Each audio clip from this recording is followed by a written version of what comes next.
Alright, welcome back to the Pro Shop. What are we sitting on? We're sitting on the chassis table, which only means one thing, that the RB26 is off it. So all the floor and chassis work is done. In this video, I'll show you what I've been up to for the past 2 weeks and show you what's coming up. So stay tuned. Cool, let's get into it. So the RB26 is on the hoist. Yes, as I said, it's been a big couple of weeks getting it to this stage. Well, it's been a big couple of months getting it to this stage, but the last few weeks, the big push to get it onto the hoist. Finish the firewall, finish the tunnel, finish the floor. The chassis and the floor are now all welded together. I'm happy with the structure of the car. It's a nice, good foundation. And now I can start to go working on all the little bits of rusty parts that need tidying up. Barney, now that you can, he loves the chassis table, don't you? You do. So do you want to talk us through how you made the firewall? Okay, yeah, I can do that. With another template and another little template. Tapelet, yes. With the motor and the gearbox in there, I just made some little template around the back of the firewall and around the gearbox. That way I knew what to build it to, and I could pull the motor out and start shearing it in. Okay, before I put this on and start fitting it, I'm going to remove all this lower cowl section because it won't be needed. I've already smoothed off this where the air gets ducted in, where the water drains down. And I just cut all that out, and it gives me more room in here to mount things, aircon and stuff like that. I sheeted straight up to the top of the cowl and clamped it in place using the standard bolt holes. That's for the hinges. And I knew that that was where it was always going to be. I could pull it on and off, unpick the original firewall and bolt it back to those points. Then mark these bottom folds, cut it to length and tack it in. Actually, before I tacked it in, the main thing is priming between the layers, because I'll show you. Hey, Barney. So in between the layers, this is a good example of, this was underneath where the wiper motor bolts onto. It's been sandblasted, and then there was the top part, which was the cowl, sat on top. I unpicked it, and in between the two layers, it's just bare metal, and it's been rusting away for years. That's a lot of rust. This is everything I've unpicked or cut out. The lower cowl I didn't need anymore. You can see the standard drain holes. It's been siliconed up, so over time it's rusted away and leaked. So that's why I like to cut all these out. We don't need the air to come in through the cowl anymore. Of course, aircon, really. And these have quarter windows, and I think that's the best aircon anyway. Once I had the firewall all welded in, I could start welding the floor to the chassis rail, which I did that by bolting on the rotisserie again, flipping it on its side, and then welding everything that I couldn't get to when I was on the chassis table. The HR, when I used to weld the inside the tubs on that, was on my back, upside down, laying down. It was kind of hard on my arms and shoulders. This is so much easier. Put it on its side and just weld away. Oof, Barney, that stinks. Whoa. Whoa.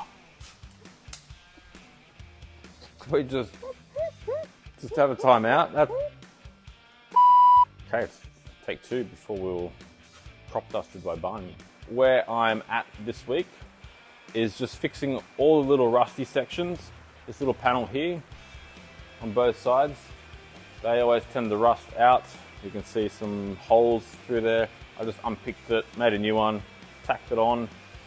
So I've got to do that. There's a lot of little patches on the car, which you might not notice now, but in a few years' time, you could be replacing a patch like this just for the sake of a couple of hours now.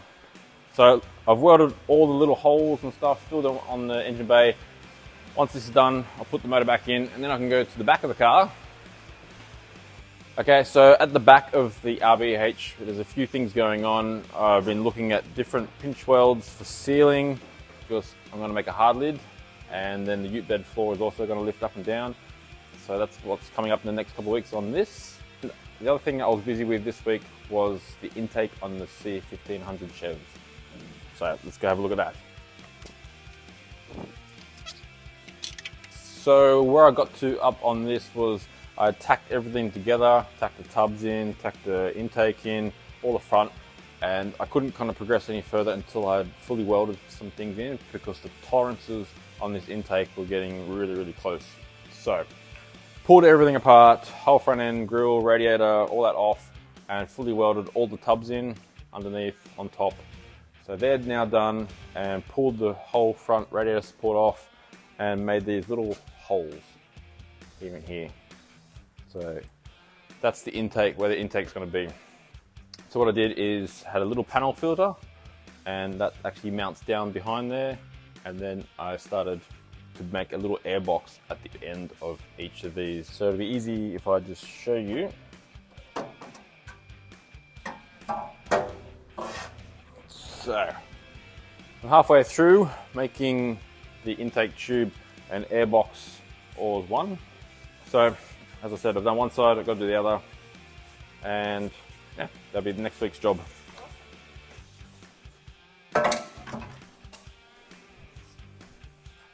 The other thing I wanted to talk about is, now that the chassis table is free, there's one job I've been wanting to do for months now, and that is, come with me.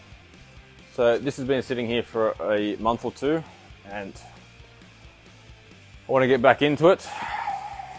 We've had some issues, and I've got a few upgrades that I'm putting on it. New pump, new filter, and a new ozone generator. And as you can see here, the Raptor liner was a fail on the inside. Just the condensation in between the layers, it just doesn't work for this. They say it's good for like cold and hot temperatures. I suppose in a ute bed, if a ute bed's out in the snow and it gets snow, it's going to be fine. You can just push it off.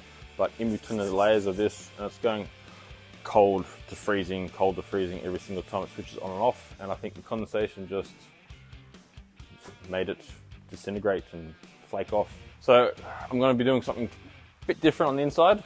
I'm going to make a stainless steel sheet metal liner. We were going to use the pond liner. They say that actually can work really cold temperatures, freezing and stuff like that. But someone in the comments, a few people in the comments said the same thing. It just flakes off.